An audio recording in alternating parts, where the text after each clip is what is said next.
وعلیکم السلام ورحمۃ اللہ وبرکاتہ۔ کیسی ہیں آپ؟ میں ٹھیک ہوں الحمدللہ۔ جی، جو قربانی کا مسئلہ ہے، آپ نبی کریم صلی اللہ علیہ وسلم کے نام پہ قربانی نہیں کر سکتے، تو آپ صلی اللہ علیہ وسلم پہ درود پڑھنے کا حکم ہے، تو آپ درود پڑھیں، صلوات پڑھیں ان پہ۔ اس کے بعد یعنی قربانی جو ہوتی ہے وہ زندہ، یعنی اپنے گھر کے اندر آپ سب سے پہلے قربانی کریں گے۔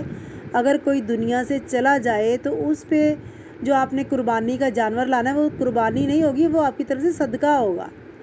تو چونکہ نبی کریم صلی اللہ علیہ وسلم نے ہر کام میں ہماری رہنمائی کی، اپنے صحابہ کرام کی رہنمائی کی، جتنے بھی کام تھے صحابہ کرام کو اس کی ترغیب دلائی کہ ایسے کرو۔ تو صحابہ کرام نے بھی کبھی آپ کے نام کی قربانی یا صدقہ خیرات نہیں کیا، کیونکہ آپ صلی اللہ علیہ وسلم نے ایسا نہیں کہا تھا۔ آپ صلی اللہ علیہ وسلم تو گناہوں سے مبرہ تھے، پاک تھے، آپ کی تو نیکی بہت زیادہ تھی، آپ کو یعنی اللہ رب العزت نے گناہوں سے مبرہ کیا تھا، اس لیے کہ آپ صلی اللہ علیہ وسلم نے وہی فرمایا جو اللہ نے حکم دیا۔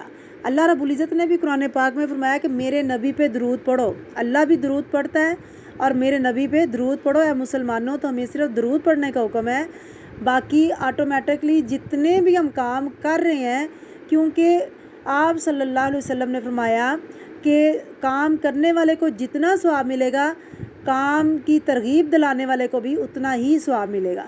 تو جو بھی ہم نیک کام کرتے ہیں آٹومیٹکلی آپ صلی اللہ علیہ وسلم کو اس کا اجر و ثواب پہنچتا ہے، اس لیے ہمیں اپنے لیے قربانی کرنی چاہیے۔ اور اگر کوئی عزیز و اقارب ہے ہمارے، ان کے نام کی کرنی ہے، یعنی جو دنیا سے جا چکے ہیں، تو ان کے لیے جو قربانی کریں گے وہ صدقہ ہوگا، قربانی نہیں ہوگی، قربانی صرف ہمارے لیے ہوگی۔